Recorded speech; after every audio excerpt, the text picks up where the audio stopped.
Here's my top line point, just about election stuff generally that is really annoying me, which is that I feel like the problem with the internet is that everyone thinks they're a pundit, and it annoys me. Like, I have no clue why in some areas rather than others certain election results happen rather than others. There's a ton of data. It's all a huge fucking mess. And then yet you have people on the media, you have people at home, you have people on the internet, all speculating what they think is the reason the election went one way or another or whatever. And it is annoying.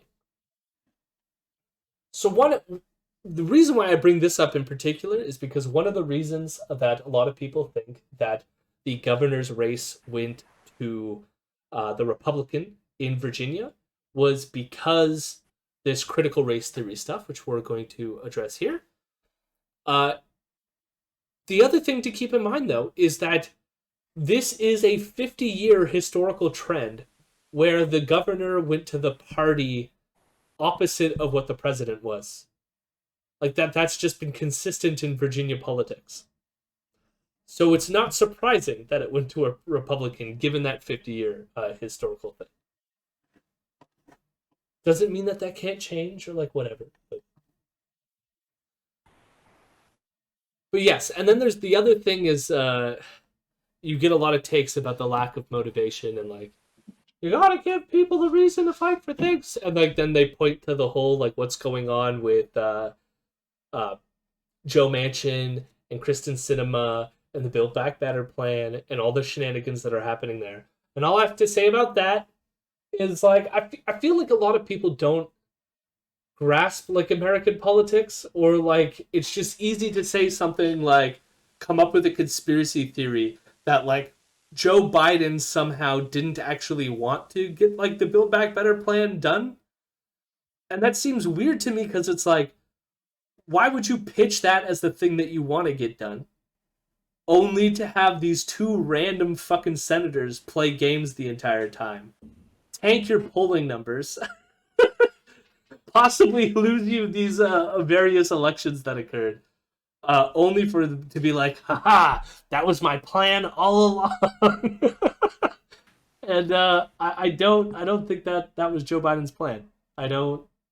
I think he honestly wanted to get done what he wanted to get done, and then he has the most limited amount of power possible in that you have a 50 vote split in the Senate, and so you're reliant on the fact that you have to deal with two complete fucking morons in your caucus, you know? And so that's why America's not getting infrastructure.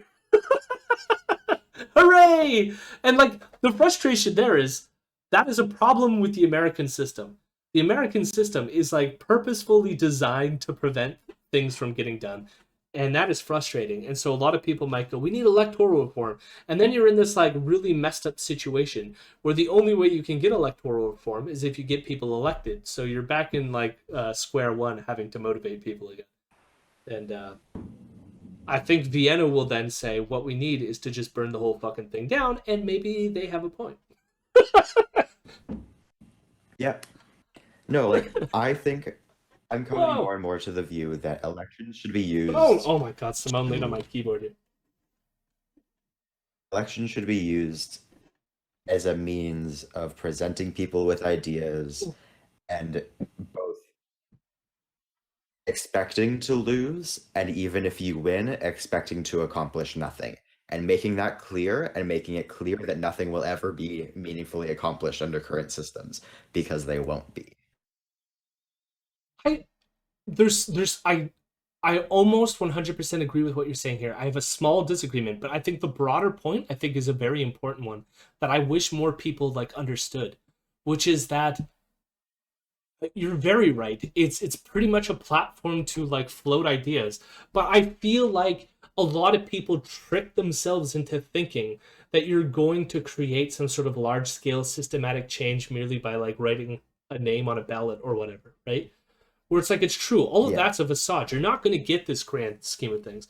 You might get little fixes here and there, which is again the only part I disagreed with what you said there is you might not get the like the large scale meaningful change that we should and need to get done, but like the small piecework sort of stuff that you can improve is still worthwhile considering some alternatives, right? Like I would much rather have this Biden stalemate bullshit that we have than another like Trump Muslim ban type of like executive power, right? And that's not to say that like Biden is doing great on the immigration front either. He's doing terrible. It's not great. But you know, and you could say it's not much of like a great thing to say he's not or Trump would do slightly worse than what Biden is currently doing, but slightly worse at least improves the lives of some other people. You know what I mean?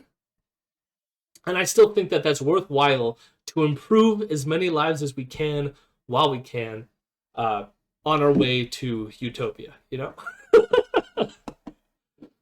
See, and I think that that's at best a justification for voting, nothing else.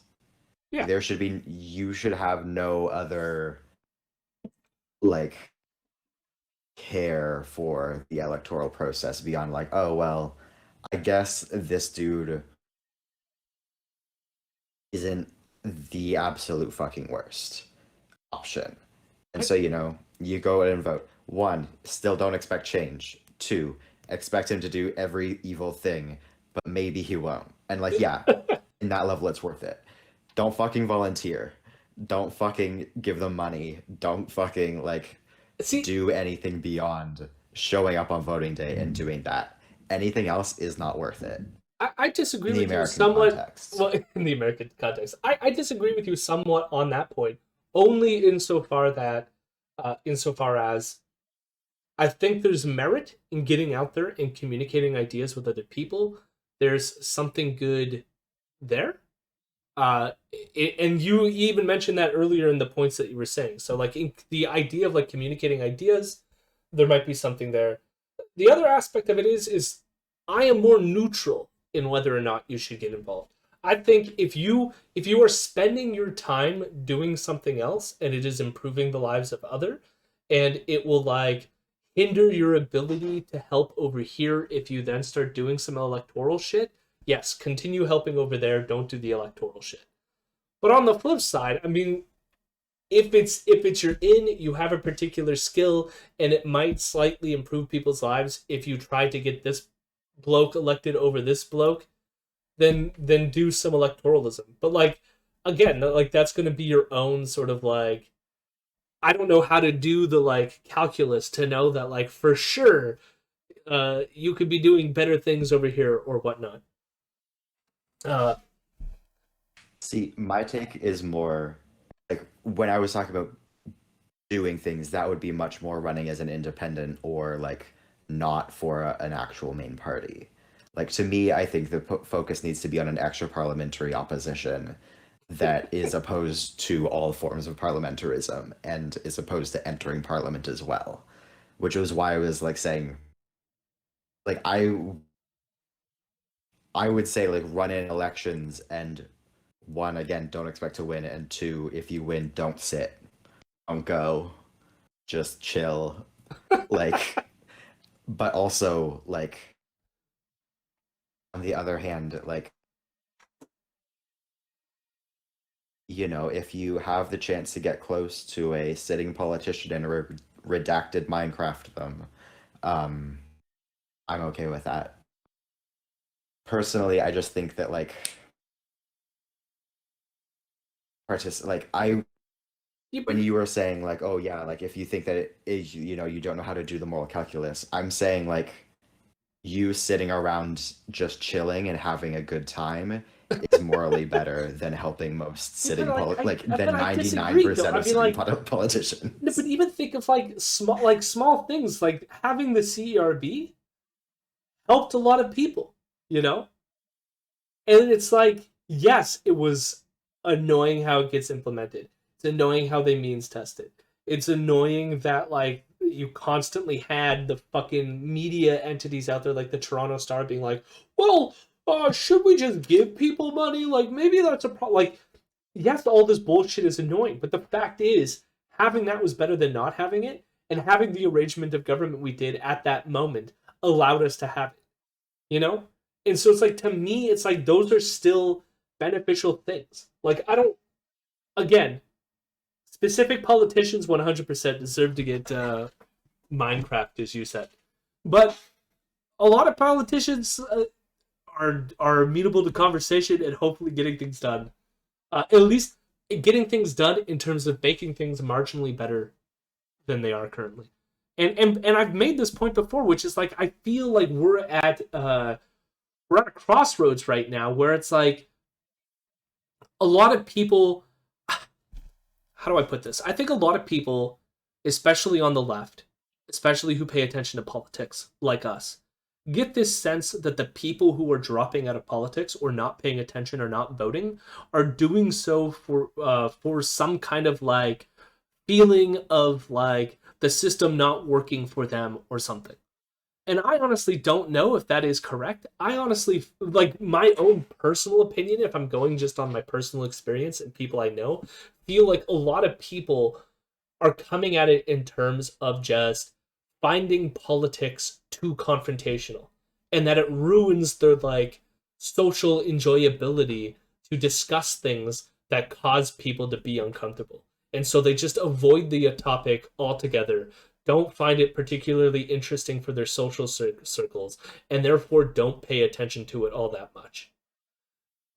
And that's a problem. But I mean, this is going to be a problem for everyone in terms of motivating people and encouraging people to like want to get involved. And it's going to be the same struggle regardless if it's to get them motivated to go vote for someone or it's to get them motivated for revolution or whatever strategy that you want.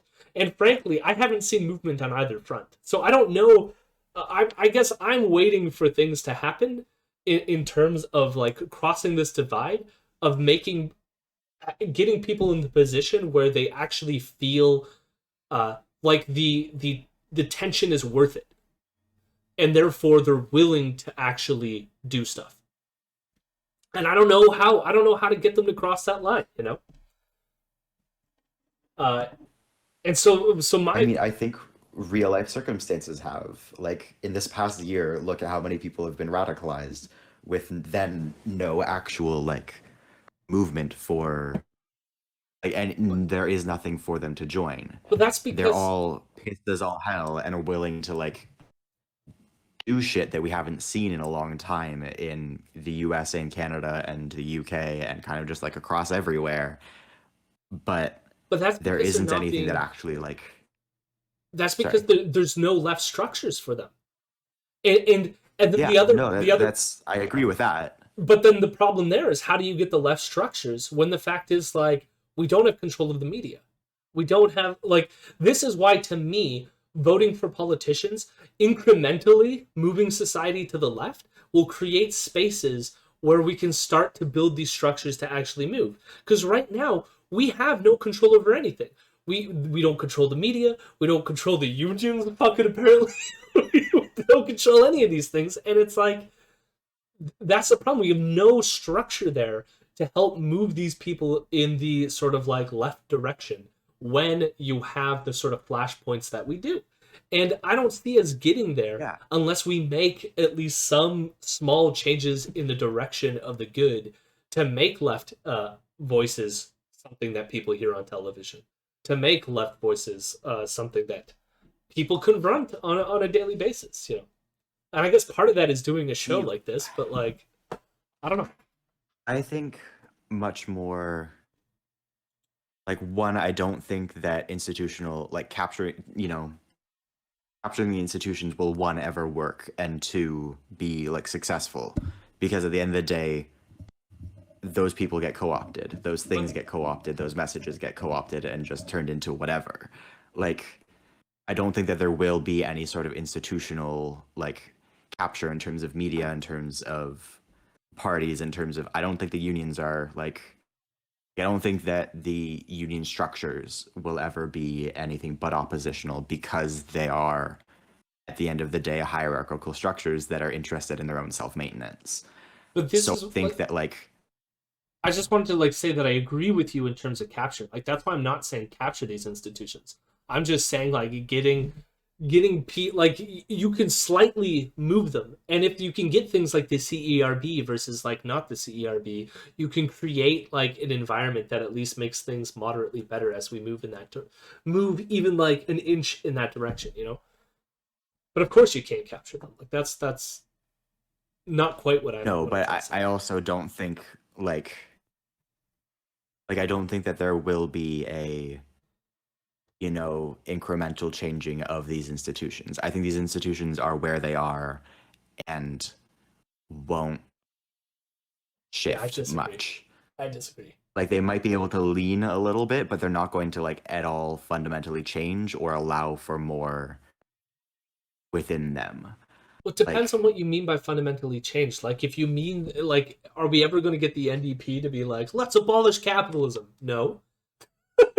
But, like, voting members have changed things like what a wage should look like, have gotten things to change in terms of, like, certain foreign policy issues, have gotten things to change in terms of, like, equity, gender equity. You know, I mean, like, things have happened through membership pushing the party, right?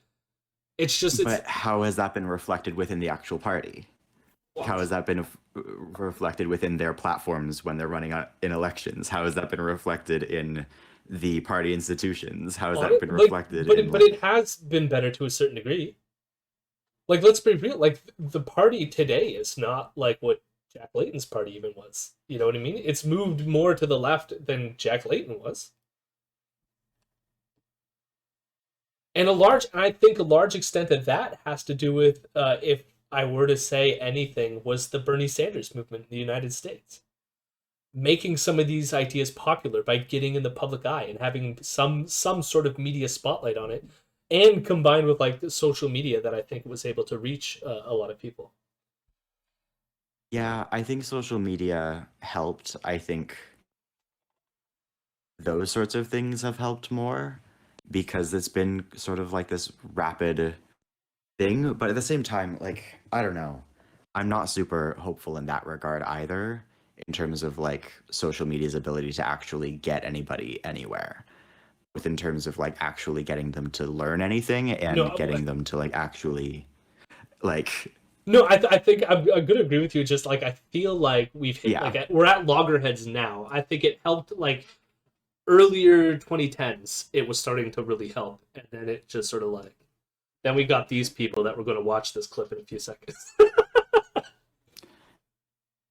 But not just that though. Like look at the state of like discourse and whatever else on Twitter. Like none of it is connected to anything but bullshit internet stuff.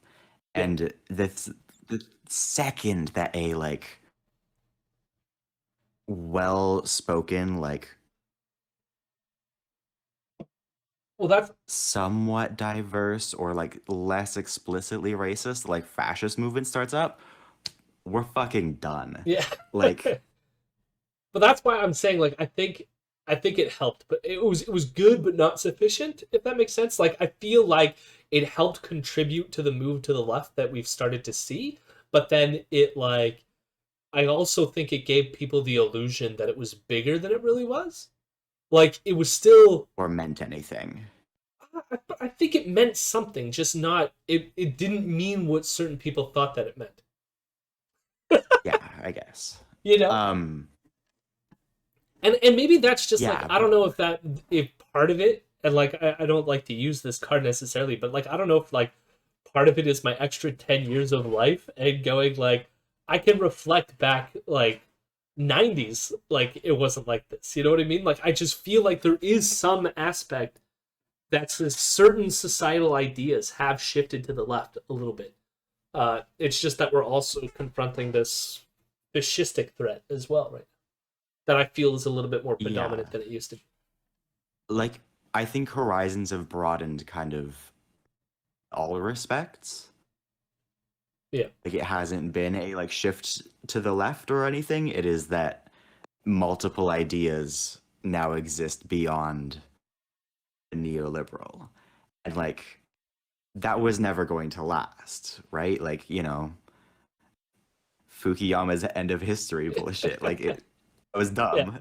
We all know that was dumb. We knew it was dumb back then. We know it's dumb now. Um and like, yeah, horizons have broadened. There are options beyond the status quo. It's just a matter of like actually doing anything with them. And to me, like you look at the local manifestations that happened and are happening kind of like across the continent, across the globe, where it is much more of a localized phenomenon rather than a like, oh, we're all signing on to this movement or party or whatever other thing. It's much more of a like, oh yeah, you're my neighbor, you've been hurt, we're gonna like make sure that things are better for you. And like, US didn't get CERB, but they did get huge mutual aid networks that now exist. yeah, Um and like, you look at like, I don't know, I'm trying to remember where I was trying to go with this, but like, there are these kind of like local manifestations that are in every like sense of it extra parliamentary, extra state. Like they're outside of those institutions and they're a lot healthier than they were, at any time in recent history. And also like are the main sort of like locus around which radical ideas like form and are lived rather than just like stated and like door knocked and then means tested and sent yeah, away like to die on some voting room floor versus like you it's not as feelable in this city because this city sucks massively, yeah, but like in most other places like and it's the same thing like I always go off about like indigenous blockades. Like those movements are across the continent and they are stronger than ever and they are like doing really really well and good work and are connected to like their local cities, to their local like communities, to their local nations, and are building into something. And you can see that in kind of like everything except sort of this partisan parliamentary like other like that sort of shit system where there might be a few lefter voices that have got in, but they can't fucking do anything. They're pretty much irrelevant except for getting mad on Twitter, and like nothing in that respect is yeah. changing. Whereas like on the ground things are changing. And it's like, I don't at the end of the day give a shit about the the voting. I care about the people on the ground who are the ones like Yeah, I mean, but living this through is this nightmare. to me my position, because I agree with pretty much everything you're saying here, and I do think, I mean, this is why like Tim saying he's enjoying this conversation, and I enjoy it too. Like it's helping me to clarify my own thoughts, which is nice. But it's like I'm of this position where I think we need both, which is why it's like I don't know, when you see the things that I advocate on here, like we're doing it both. We like it's not just about electoralism and focusing on that. And in fact, I mean, we only really focused on the electoralism aspect when elections were themselves happening, but we've mostly focused on the movements. Whether it's the unions or the indigenous fights that are ongoing, and I think those are even as you said, like they're the place where stuff is happening, and it's the important stuff, and that should be part of that should actually be, I guess, more of the locus, as you're saying. The issue is, it was the same thoughts that I was having when Bernie was running, which is like you can imagine that like what a strike would look like if he was president, and the types of ways that a Bernie president could empower labor in certain ways with having him at the executive as opposed to a Joe Biden or a, and it's like that the same thing would happen with indigenous stuff. Like imagine not someone who obviously is going to go abolish Canada like we want them to, but imagine having someone in a position of power who's not like Trudeau and will send the RCMP in there, but will at least do something less damaging. You know, even damaging still probably, but not. Horgan? Well, I mean, I'm not saying not saying that the But that's the NDP is issue, the like the right? solution, but like, I mean, that is a big problem. I mean I've got nothing Yeah. to say to that, but like part of that is just internal dynamics as well. Like not every NDP party is going to be the same, you know. Uh, and like here's the thing. To be honest, I don't trust Andrea Horvath to be any more than a Horgan, right? But that Yeah, doesn't no, mean that they're exactly. Like, like. But here's the thing: is there is definitely more people closer to the libs in the party as well that could be in the position of power.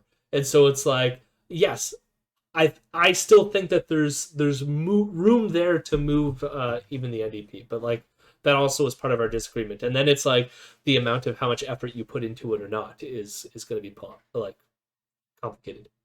Which is why it's like I don't know. Like to me, I'm a pluralist. I'm like let's do everything good so long as it's centrist in the moments. no, but only in terms of going towards the left. You know, I'm gonna read Hmm. some of Tim's comments here.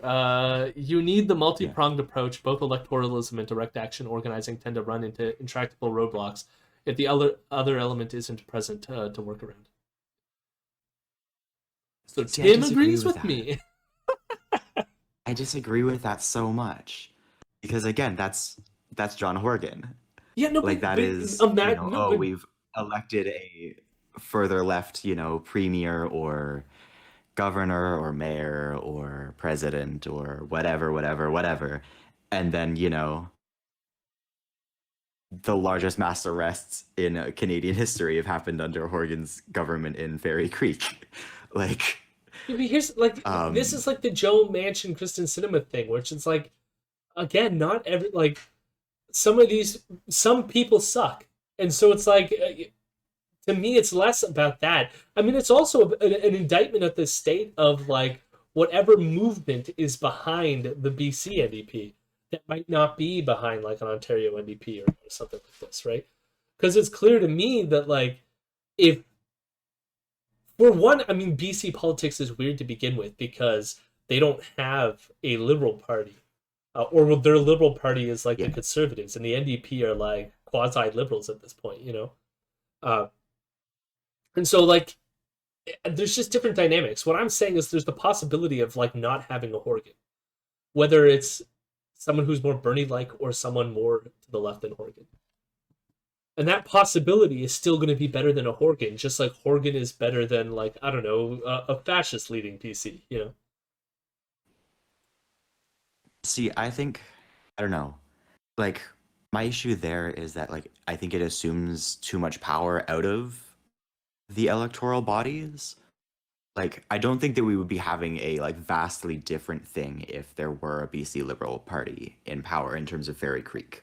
Like, because I think that for the most part, that is the RCMP and the RCMP are basically unaccountable to the state in the same way that in the US, the cops and like whatever their like state level things are basically unaccountable to anybody.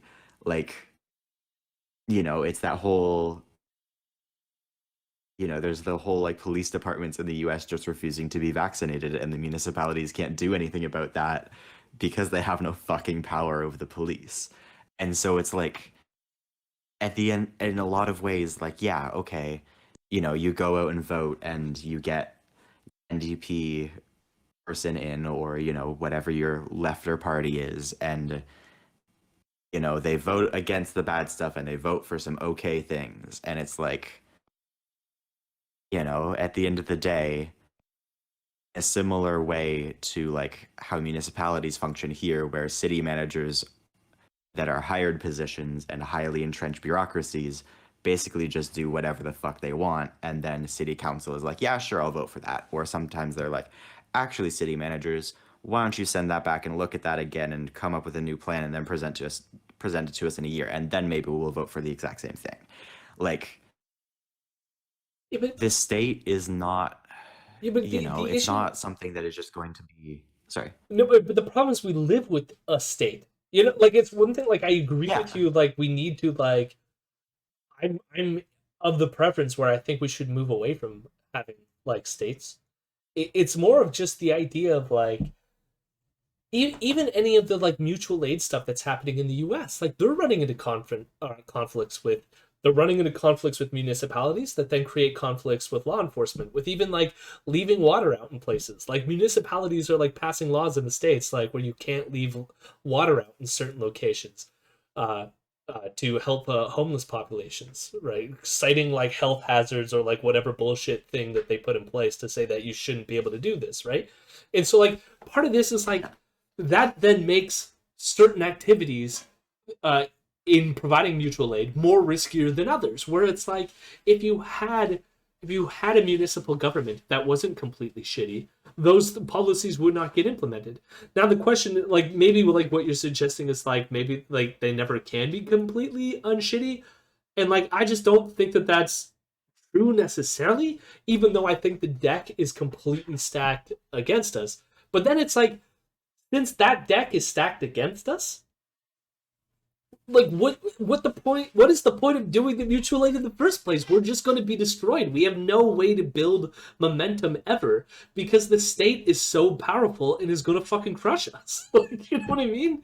Even the small efforts that we do get fucking crushed constantly. And so it's like I don't know. I feel like we need to find ways to create space, and part of that is getting some aspects of the power structures that currently exist to like care less about our mobilizing, if that makes sense. Care less in the sense of like not standing in our way. But like I'm at a loss of how to fully do that. I just feel like the less impediments we have, the better or the we'll have more momentum to actually get shit done. But I all think the that stuff that that's you and I actually want to get done. But like, I think the issue with that line of thinking is that at the end of the day, like, we're coming from this kind of from a very like North American perspective in that like, North American in particular, like in group contexts, um, where it is like, the state is something to be worked within only because like at the end of the day, like the state supposedly represents us. And, us in heavy quotation marks leaning towards particular groups.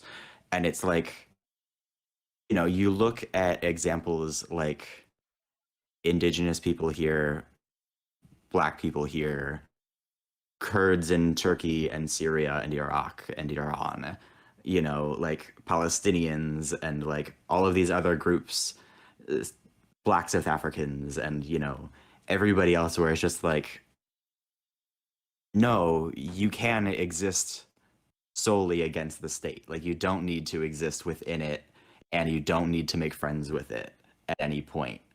And in some cases, when you try to, that results in worse things happening. Because at some level, then you're invested in the existence of that structure.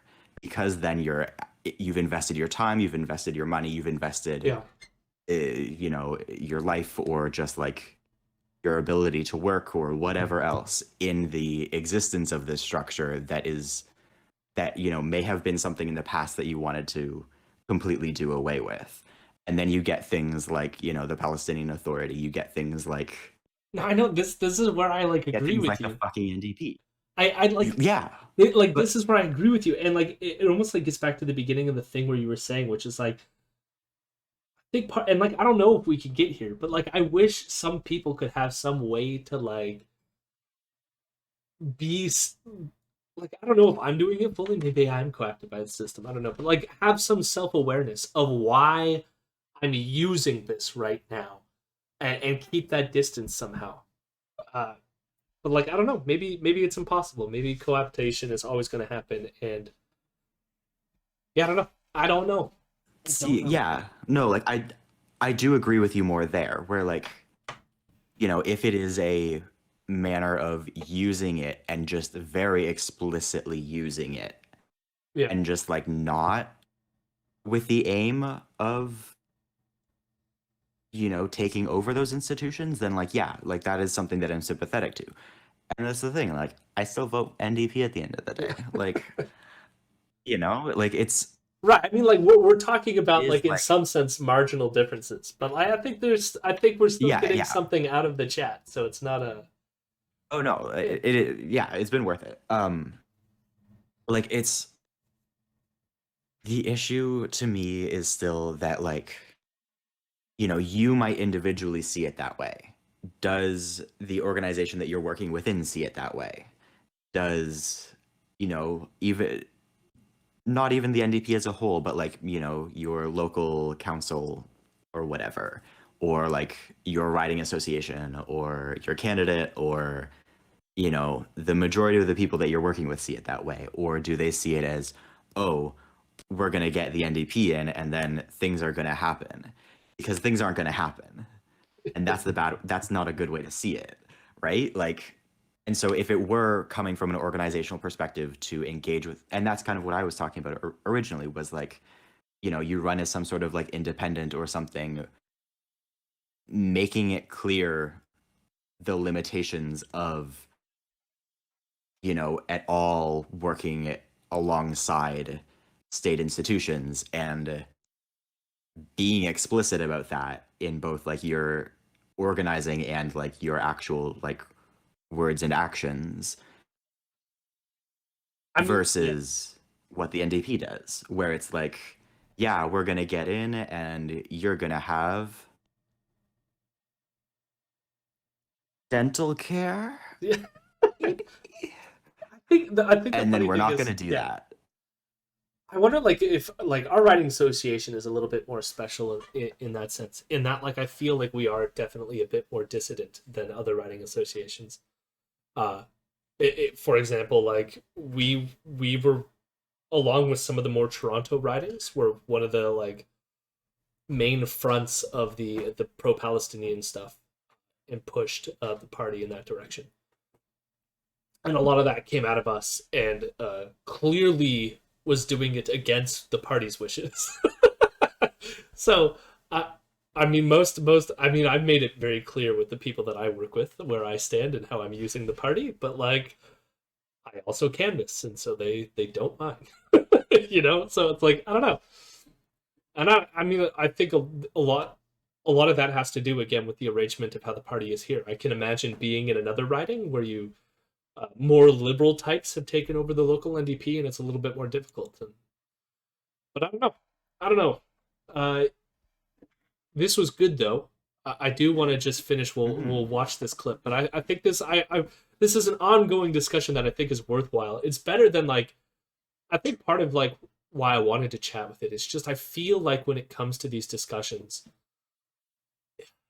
and part of it is just the nature of social media, but it gets way too oversimplified to the point of just it annoys me. No better way Yeah, to put no, it. But like it's like these are complicated I issues and very much should be understand. discussed. Yeah. Yeah, maybe nuance and Yeah. long words or long talks are Yeah. needed sometimes. And so it's nice, like, I can't have these long form discussions with my toddler. So I have my toddler and then I have Yet. internet. And so, yet, exactly. Yes. Yes, indeed. Now, so we're gonna watch this clip. We're gonna end on this. I did have India Walton's statement. I will just say it's sad that she lost. This is This is an example of fuckery that This is what like, spawned the discussion. yeah, like intercedes with a lot of shit that we're saying, but also just was weird in its own sort of like way, with how that shit came together. But sad for India Walton. She's still going to be existing and fighting, and yeah, but that sucked. I'll just say that. But I don't know. Have you seen this clip? Is this something you've seen? Yeah, I saw it. It's pretty good. This is just fascinating to me. In terms of we've covered critical race theory. I still plan on releasing or making a video, a standalone video that I script about the hoax papers that James Lindsay did to sort of disprove gender theory. I still, or not gender theory, gender studies. I still want to do that video, but speaking of CRT stuff, this person from the Good Liars interviewed some random Virginian who would have been voting in the election, and this is what he had to say about CRT. What's the most important issue in the governor's race here in Virginia? Getting back to the basics of teaching children, not teaching them critical race theory. And what is critical race theory? Well, I'm not going to get into the specifics of it because I don't understand it that much, but it's something that what little bit that I know I don't care for. And what have you heard that you don't, well, that you don't like? I'm not going to, I don't have that much knowledge on it, but it's something that I don't care for. What's the most important? This to me is like, I think sadly a reflection of most people's politics in the sense of like it's largely feeling based. Like he just like it must be he's heard things from like maybe the church group he attends or the people he follows on Facebook, and he has a vague impression. And he's probably heard things that so there's two readings of this. The one reading is the reading that I'm giving it right now, which is more ignorant based. It's more just like it's what he swims in and he has some sort of impression about things, but like he's not really going out there to figure it all out. The other reading is that it could be that he's completely fucking racist and knows it's that he doesn't want black issues being taught in school, but doesn't want to say that in that it would make him seem like a racist, so he's just not going to specify. That is one potential reading of this. We don't know because we did not crack open the guy's head and figure out what he's thinking here. But I do think there's a lot of people where politics really is, it's like a team sport feeling based thing. Or even people's general attitudes about the things going on in the universe is like, I even think like some of the Bernie supporters, it was just like, oh man, that guy looks like he's saying it like it is, And I dig that. I like when people say it like it is. But they've never once given any thought to like why those policies matter. Are they good? Are they going to help a lot of people, etc., etc. And yeah, I feel like this we are going to slow walk ourselves into fascism just because of this, I know it's distressing, isn't it, Simone? Yeah. Did you just bark?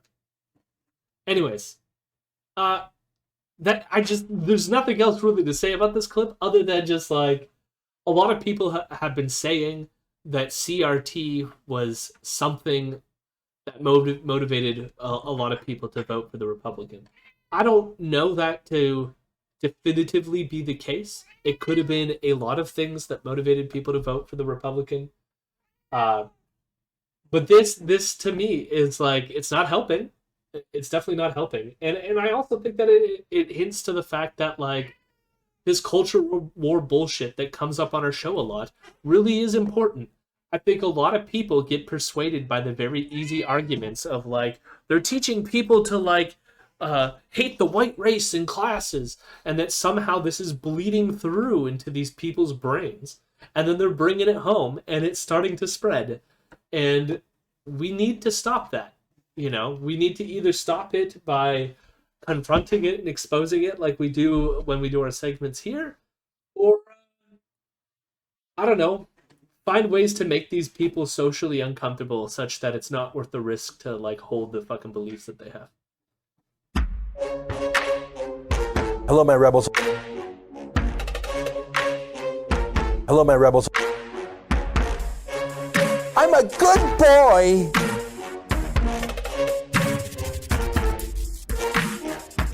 I'm a weirdo.